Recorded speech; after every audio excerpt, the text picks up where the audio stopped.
casual, fun, and informative? Yes. All right, well, the first one we got unlocked. The next two, I don't know. I don't really need a mic. Is there a button I press? No? Really? Oh, it's for the camera. No.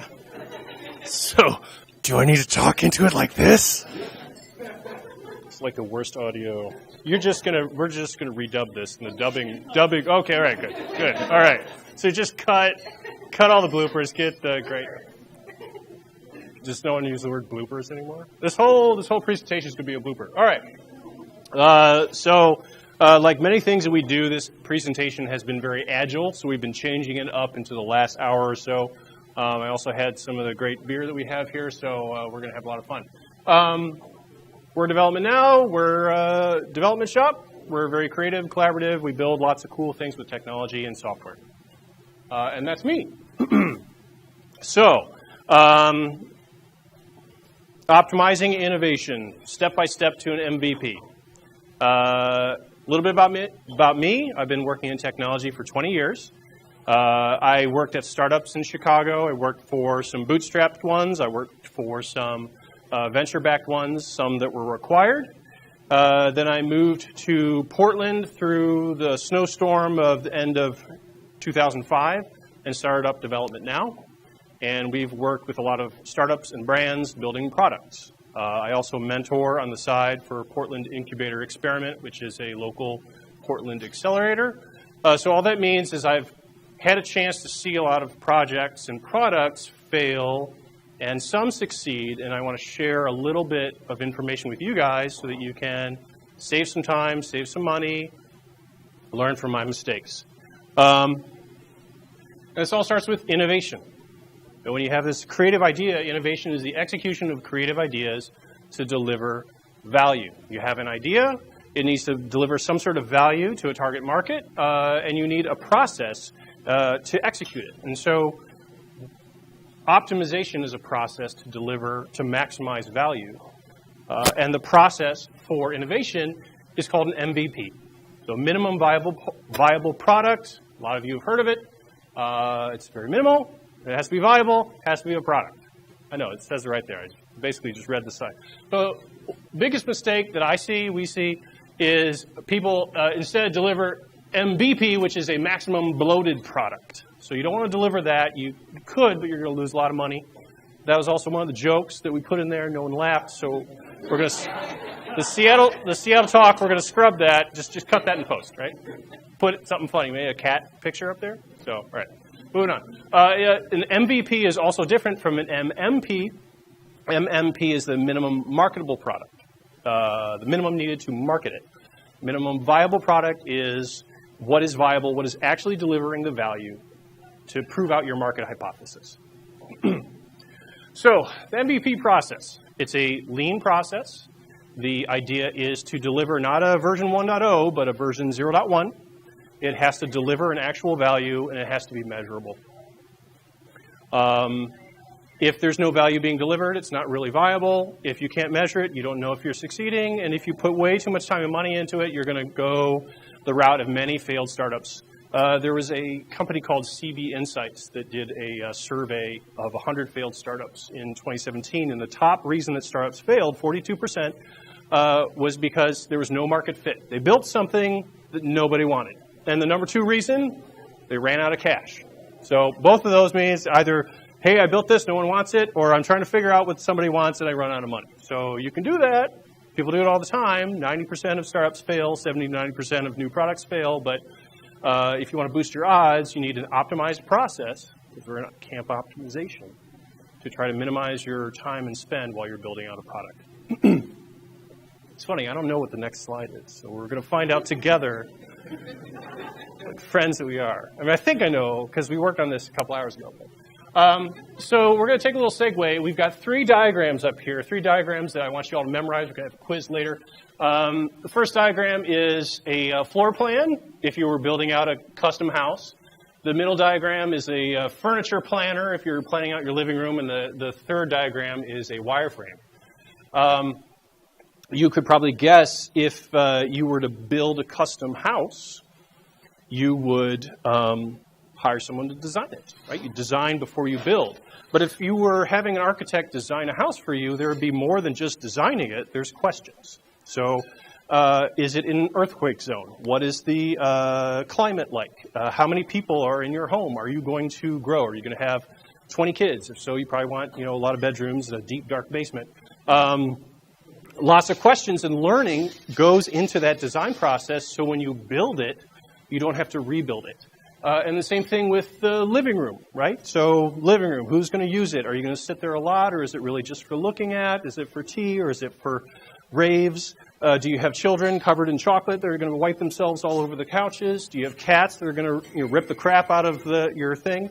And you want to get the right user, right? So if it's my living room, you don't want to talk to me, you want to talk to my wife, right? So you ask me, I'm like, okay, a couch, a big TV, that's the perfect living room, right? And if you do that, you're going to have to redo the living room again.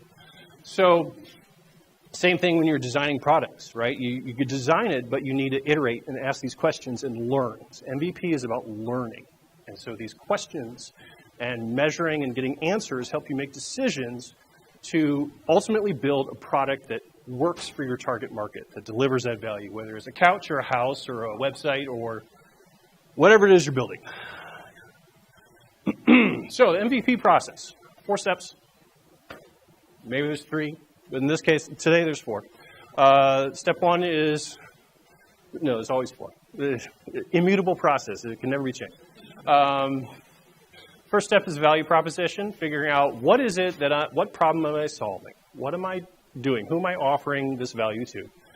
Then the second step, you go into the cycle here, scope. So scope is about figuring out features. Execution is about putting those features in front of your market. And then measuring is about getting your data, getting your answers so that you can make decisions about what to do with this product. Let's dive into some details. Oh, when we timed this was 13 minutes. So I think we might be cresting like the 16-minute mark, but I promise you there's going to be at least one thing of value you're going to get out of this. It could be that 16-minute presentations are garbage. That could be your takeaway, but hopefully not. So step 1, value proposition. There's a market hypothesis. So I have an idea that this product provides this value to these users. So you got to nail down who are your users, what do they want, what is this going to provide, and it needs to be measurable. You need to know what your success metrics are. How do I know if this is providing the value or not? You can't just guess. I mean, I could guess, but you'd probably be wrong. We all know about A/B testing and checking analytics and user surveys and assessing whether what I'm delivering is actually providing the value that I intended to have. I see the monkeys have joined us.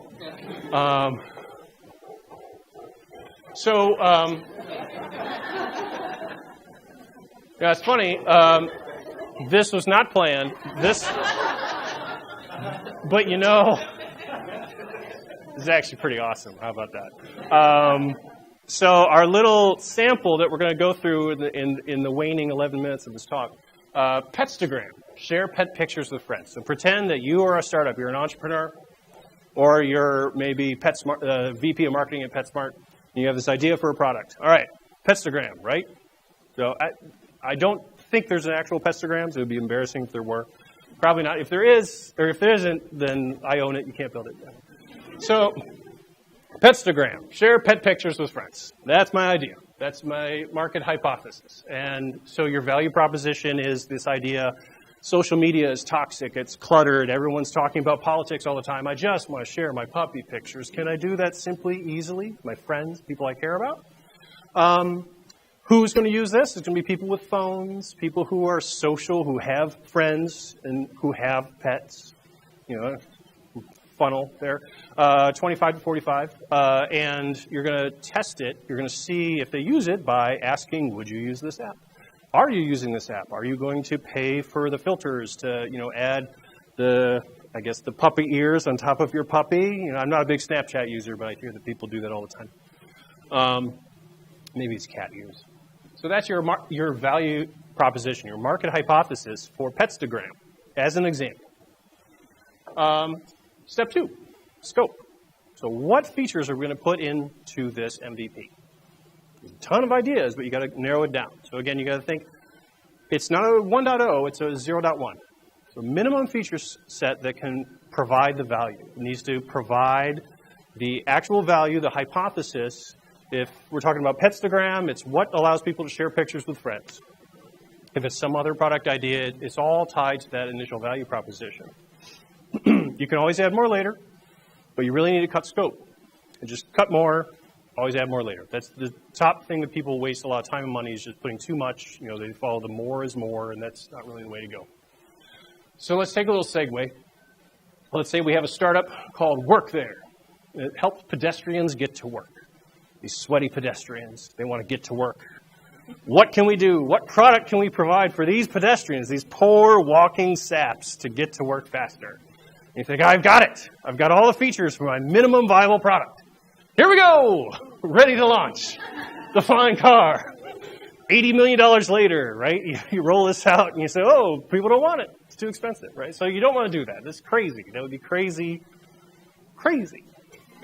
But people do it all the time. I mean, it'd be totally awesome, right? But bad idea. That's not your MVP. That's your MVP, your bloated product. You don't want to roll out the Homer. I don't know if anybody known this is probably 20 years old, so all right, we'll cut that in post. Too many features, but even this, even a fully ready to go car, as sweet as that is too much for your initial stab. You need to think 5%, 10%, but it has to provide the value that you are expecting to deliver. If it doesn't provide the value, it doesn't matter how much you've cut it. So for example, it's not this. Hey, that's 5%, Ben. But can I get to work on that? No, probably not. You know, maybe I push it to work, but that doesn't get me to work. It's not proving my market hypothesis. It's not providing the value that this is supposed to provide. But that is, I can ride that to work. It does not cost $80 million in 3 years of research. And I can see if people will use it, and I can get their feedback and iterate from there. It's a little example. So now let's shift gears. Oh, yes! Are you feeling it, people? That's it. You can all go home. Let's shift gears back to Petstagram. Our good friends Petstagram. They just want to share pictures with their dog. So Petstagram scope, you don't need to read all that. The point is, and if you're thinking about an app for Petstagram, you really just need to put in your email address, take a picture, send it to your friends. Or if I have the app, I can put in my friend's email, I can see the pictures of their pup. That's it. All these other things about like filters and privacy settings and comments and threads of comments and all the stuff on the right, you can add that later. Don't get sucked down that version 1.0 road. Go with the version 0.1. See if anybody uses it. See what they say. You might find that your market will say, hey, this is great, but I'd really like to take video. I would really use this if I could take video. And you see, video is not over here at all. You could have built all this stuff, spent hundreds of thousands of dollars that you didn't need to spend, and then you roll it out, and they're like, yeah, but where's the video, dude? Where's my video, bro? But you could have done this. Just rename it to video, bro. You could have done this. No, don't do that. And gotten that same learning from your market a lot faster. The MVP process is about very fast learning. You're learning in an iteration. You're testing. You're learning. And so the less scope, the better. If you're not providing the value, then no one's going to use it. You can't learn. You're going to learn you're not providing any value. But if you can get people using it, if you're providing the essential value, then you can learn how your market is interacting with it. So step 3, execution. So what I mean by execution is now that I've figured out what my features are, how do I put it in front of the market to get them to use it? And in an MVP process, it doesn't have to be a fully coded application. You guys probably do a lot of these things all the time. It's about wireframes. It's about clickable prototypes. It's about questionnaires. It's about whiteboarding or blackboarding. Although I'd probably get killed if I scribbled on this, but that's okay. We're agile.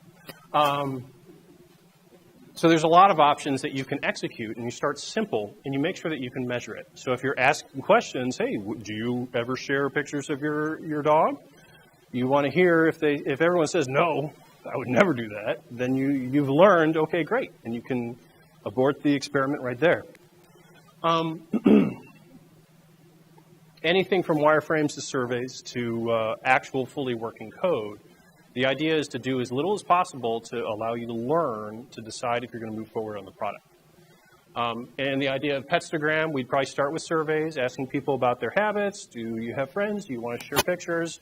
You may do some whiteboarding sessions. You put together a clickable prototype using something like UXPin or whatnot to see, is it usable? Is it easy to use? Can you actually use this to catch the dog before he takes off? And then you build an actual working application, very minimal scope. But there's a process there, and what you're measuring is affected by what you're executing. That's where we get to step 4. And so we always, we all hear about fail fast, right? Fail fast. So failure is just the result of a test. When you do a test, it's either 0, 1, or it's some sort of result. And so failure, just like the Wright brothers, just like Edison, it's an experiment. You are scientists, and these are your experiments. And you want to do as many experiments as possible, as quickly and cheaply as possible, so that you can learn and you can launch a successful product, or say, this is not going to work. I'm going to invest my time and money in something else. So failure is just the result of your test. And that's why people talk about failing fast. Because, hey, you want to test fast, you want to measure fast, you want to learn fast. And it depends on what your execution is. If you're doing surveys and just designs, or you're doing things on a whiteboard, you're going to be measuring different things than if you're launching an actual website. If you're launching an actual website, you're going to use things like Omniture or Google Analytics and look at conversions and user sessions and returning users and all the stuff that we do with the work that we do every day.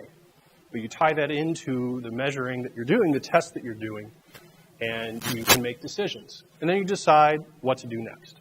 And you're doing lots of little experiments, and at the end of each experiment, you decide, what do I want to do next? I'm going to tweak it up, move forward, move back, kill it.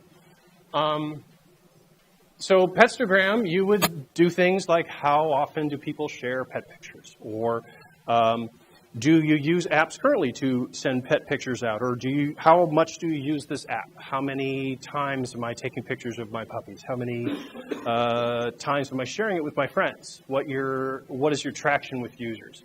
The same things that people who run websites or build apps, they look at analytics every day. You can use that to decide whether your experiment is working in the right direction. And then you decide what to do next. We've had clients where they've hired us to determine whether to build a product or not, and we've had some where we could route that. We've saved them a lot of time and money of not building features that ended up not being needed to be built. We've had some clients where they came to us and they had recoded a feature 5 times. It's wasted a bunch of time and money.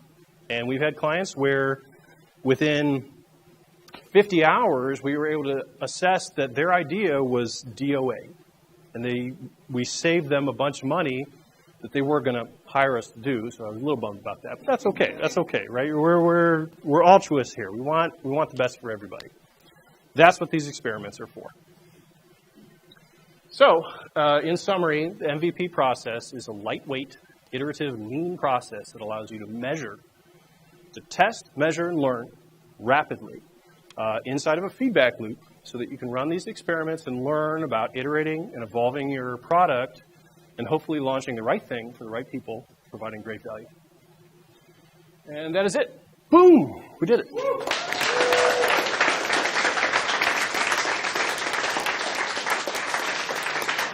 Thank you.